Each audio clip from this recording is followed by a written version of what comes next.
So Murray basically says that courage is standing up and saying things that are recognized as true but are not said in many societies. It takes a lot of courage to do this because backlash is inevitable for most of these truths, but it's still very important to be said.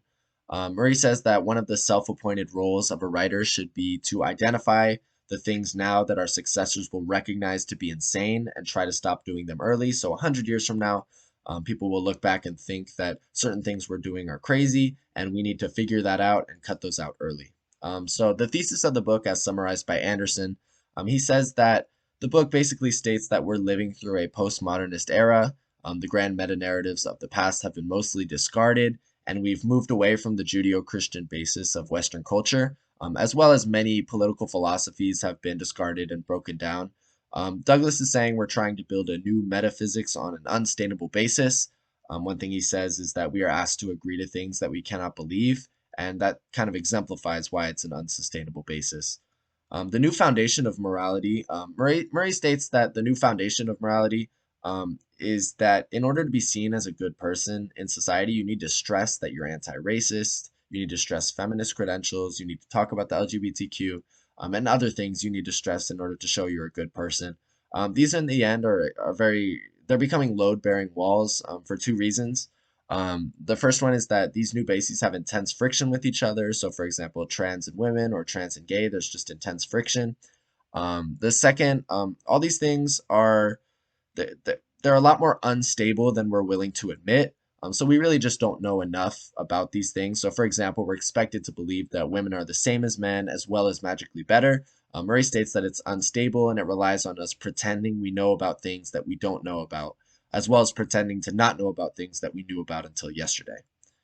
So the next question, um, Murray uses the no gay community to explain that saying gay community is generalizing gay people into one big group with the exact same ideas. And there's just no reason to interpret society as depending on interest groups based on gender, sex, sexual orientation. In the end, you're taking individualism out of the individuals, and that just ends up dividing citizens. So talking about class and society, again, it pulls apart society by creating division, by taking the individualism out of individuals. It's a different interpretation of society. It's in order to pull apart groups. So one wouldn't say their primary affiliation is American. It's I'm middle class or I'm lower class. It's just division. Cultural Marxists have captured academia. Murray says that academia isn't where the bright people have gone throughout the years nowadays. He explains that academics get comfortable after getting tenure and just kind of follow the most popular and accepted ideas. Another thing that Anderson says is that academics have become the center of wokeness. So that's pretty much how the Marxists have captured academia. So Murray says that universities need to start instilling a sense of gratitude for our society, for starters, and some sense of perspective of the world outside of our society. He also stresses how important learning about our history as well as our wrongdoings is. Murray uses Chick-fil-A as an example of a failure of liberalism because he states that even if the owners of Chick-fil-A are the most opposed to gay marriage ever, people should still have a choice to eat there.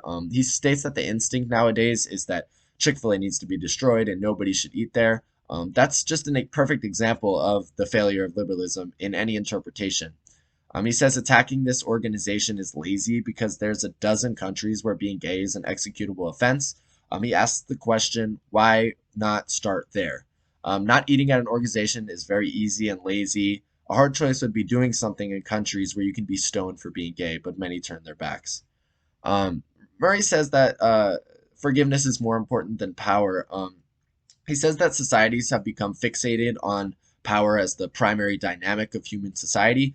And this just isn't true. If you ask somebody what are the drivers in their lives, many would say forgiveness and love. Many people wouldn't say power. So it's kind of a skewed dynamic. Um, that's why forgiveness and love are more important. It's much more of a driver. Radical autonomy. Anderson puts it that it's the belief that one will do whatever they want with their life, money, relationships. He states that the ethic it's trying to replace is the the Western society values. So he says the Christian model of relationships between neighbors is established by the idea of Christ dying for his enemies. This is all gone in the interest of selfism or radical autonomy. It's inverted the worldview that drove our freedoms, and it won't work because there's no basis to establish a respect for others with this worldview. So he says it's impossible to survive without a basis to change people's behaviors. Um, he says, Murray says forgiving and forgetting is a lost art because one of the largest catastrophes of being a human is not being able to undo your actions. The only mechanism we have to deal with this is forgiveness or something like forgiveness. So that's how you try to undo undoable things. Nowadays, we don't think about forgiveness. One tweet can ruin your life. You'll never be forgiven, and it will always be remembered. Anderson says that social media is the cause of this. It makes it impossible to forget. So it's hard to find meaning in identity politics. Murray says that we can't find meaning because it's an unwinnable war. So he says there's a presumption that in the end there will be utopia with total equality. And this isn't possible, but even if it was, we'd still be stuck with the same questions of who we are. So that's why it's hard to find meaning and purpose in identity politics. Um, the thing that I agree with most is Murray saying that there's no gay community because I like the fact that I never really thought about it as generalizing a community and putting everybody into one group. So I think that it is a good idea to kind of get rid of that term because it does take take the individualism out of individuals. One thing that I disagree with the most, I mostly disagreed with a lot of what Murray had to say. One thing I kind of disagree on is the lost art of forgiving and forgetting. I think many people nowadays still have the ability to forgive and forget, but are generally overshadowed by those who will hold something over a person's head for the rest of their lives. These people who won't forgive and forget tend to be a lot more outspoken. So I don't think it's fair to generalize this sort of ideal in all of society because I don't think it's a widespread ideal. So